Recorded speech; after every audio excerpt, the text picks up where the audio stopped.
అనంతపురం పాత్రికేయ సోదరులందరికీ నా హృదయపూర్వక నమస్కారాలు. ఈ రైతు భరోసా యాత్ర అనంతపురం జిల్లా నుంచి ప్రారంభించాం. ఇప్పటికీ పొద్దునుంచి 4 కుటుంబాలకి చెక్కులు పంపిణీ చేసుకుంటూ వచ్చాం. ముఖ్యంగా కౌలు రైతులు కష్టాలను బాగా చూసిన వాడిని, స్వయంగా నేనే రైతు కుటుంబాల నుంచి వచ్చిన వాడిని. నేను కూడా చిన్న చిన్న మాట అంటే రైతు కష్టానికి ఇంత చెల్లించడానికి కారణం కూడా నేనే స్వయంగా క్షేత్రస్థాయిలో వ్యవసాయం చేసే వ్యక్తిని. నేను కష్టం ఎలా ఉంటుందో తెలుసు. అలాగే మదనపల్లి లాంటి చోట టమాటో రైతులు చేతికి వచ్చిన పంటని పడేసేయటం, గిట్టుబాటు ధర లేదని చెప్పి, ఇవన్నీ చాలా బాధ కలిగించేది నాకు.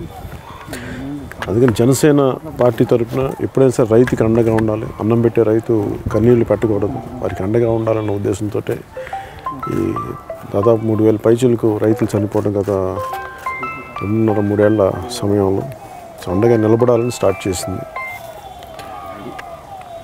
దాకా మధ్యాహ్నం 4కి ఇచ్చిన తర్వాత ఉన్న వార్తలు ఏంటంటే, ఇప్పుడు దాకా ఇచ్చిన 4-5 మందికి వెంటనే 7 లక్షల చొప్పున వెంటపడి డబ్బులు ఇచ్చేస్తుంది వైసీపీ ప్రభుత్వం. కోరుకుంటుంది కూడా అసలు ఈ పరిస్థితులు రాకుండానే నిజంగా వాళ్ళు చనిపోయిన 1 సంవత్సరం ముందు 2 సంవత్సరాల ముందు ఇచ్చి ఉంటే నిజంగా వాళ్ళ కష్టాలు ఎంతో కొంత తీరే. అలా కాకుండా ఇప్పుడు దీని ఒక పొలిటికల్ మైలేజ్ రాకూడదన్న నీచపు ఉద్దేశంతో ఇలా చేయడం, ఇదేదో ముందే చేస్తుంటే చాలా ఆనందంగా ఉండేది. కానీ ఇప్పటికైనా తెలుసుకున్నారు. కానీ దీంట్లో కూడా మేము ఇచ్చిన దాంట్లో కొద్దిమందికి అర్హత లేదని చెప్పి కొంతమందికి, ఉదాహరణకి ఆ బాబు అనే ముస్లిం రైతుకి ఇవ్వకపోవడం కూడా చాలా బాగా అనిపించింది. మేము ఎప్పుడు జనసేన పార్టీ తరపు నుంచి వైసీపీ ప్రభుత్వానికి డే 1 నుంచి నాకు వైసీపీలో ఉన్న చాలా పెద్ద స్థాయి నాయకులు కూడా నాకు వ్యక్తిగత పరిచయాలు ఉన్నాయి. వాళ్ళు అప్పుడప్పుడు ఢిల్లీలో కనిపించినప్పుడల్లా మాట్లాడుతూ ఉంటాను. వాళ్ళకి నేను చెప్పేది కూడా ఏంటంటే, నేను ఎప్పుడైనా సరే పాలసీల మీద మాట్లాడతాను తప్ప వ్యక్తిగత విమర్శలు చేయను. కానీ వైసీపీ అగ్రనాయకత్వం మేము ప్రజల పక్షాన పాలసీల గురించి మాట్లాడుతూ ఉంటే రకరకాల పర్సనల్ కామెంట్స్ చేస్తూ ఉంటారు. వైసీపీ అగ్రనాయకత్వానికి కానీ, వైసీపీ ఆ తిట్టే వ్యక్తులకు కానీ, ఆ సమూహానికి నేను చెప్పదలుచుకుంది, అనంతపురం జిల్లా నుంచి నేనే విదేశాల్లో చదువుకు రాలేదు. మేము లండన్ రాయల్ ఫ్యామిలీస్ కాదు. నేను చాలా చీరాల, పేరాల, ప్రకాశం జిల్లాలోని గోపాలనగరం ఇలాంటి చోట్ల పెరిగినవాడిని. మీరు తిట్టే భాష కంటే కూడా నాకు చాలా ఇంకా మంచి భాష నాకు వచ్చు. చక్కటి భాష ఉంది నా దగ్గర. కానీ అది రాజకీయాలు అది వాడి ప్రజా సమస్యలను తప్పుదోవని పట్టించడం నాకు ఇష్టం లేదు.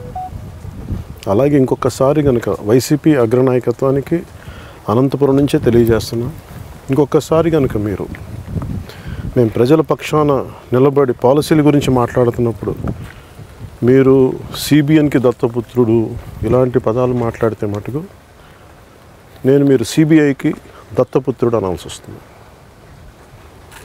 అలాగే జనసేన నాయకులకు కూడా, కార్యకర్తలకు కూడా, ప్రతి ఒక్కరికి కూడా చెప్తా ఉన్నాను, ఈసారి వైసీపీ సంబంధించిన వ్యక్తులు కానీ, వారి నాయకత్వం కానీ మనకు సంబంధించి సిబిఎన్ దత్తపుత్రుడు అంటే ఒకటే మాట చెప్పండి, వాళ్ళు సిబిఐకి దత్తపుత్రుడు అని చెప్పండి.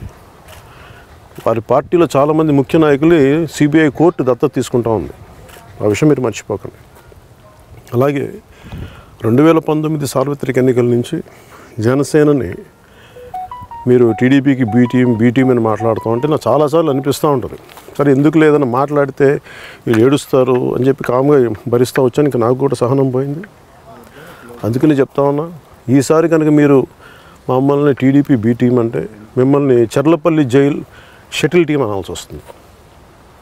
చర్లపల్లి జైలు చక్కగా షటిల్ ఆడుకున్నారు 16 నెలలు. మీరేదో దేశ సేవలు చేయలేదు. మీరు వల్లభాయ్ పటేల్ కాదు, సుభాష్ చంద్రబోసులు కాదు. మీరు ఆర్థిక నేరాలు చేసి జైల్లో కూర్చున్న వాళ్ళు. మీరు మాకు నీతులు చెప్పకండి. మీరు మమ్మల్ని విమర్శించే హక్కు మీకు లేదు, ఆ స్థాయి కూడా లేదు మీకు.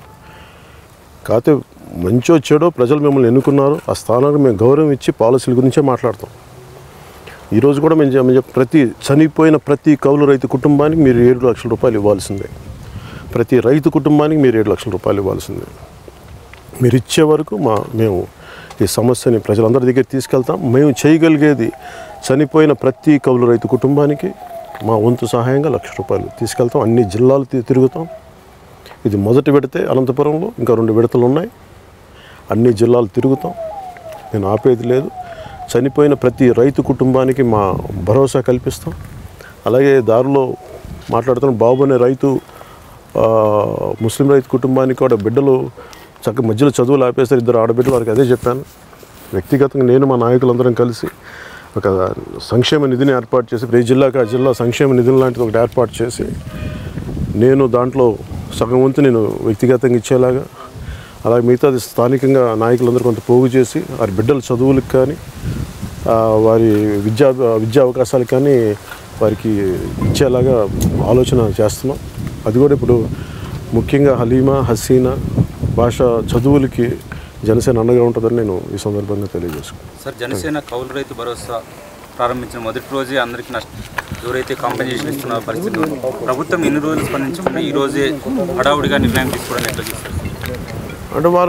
అంటే ప్రజల ఆగ్రహం చవి చూడాల్సి వస్తుంది.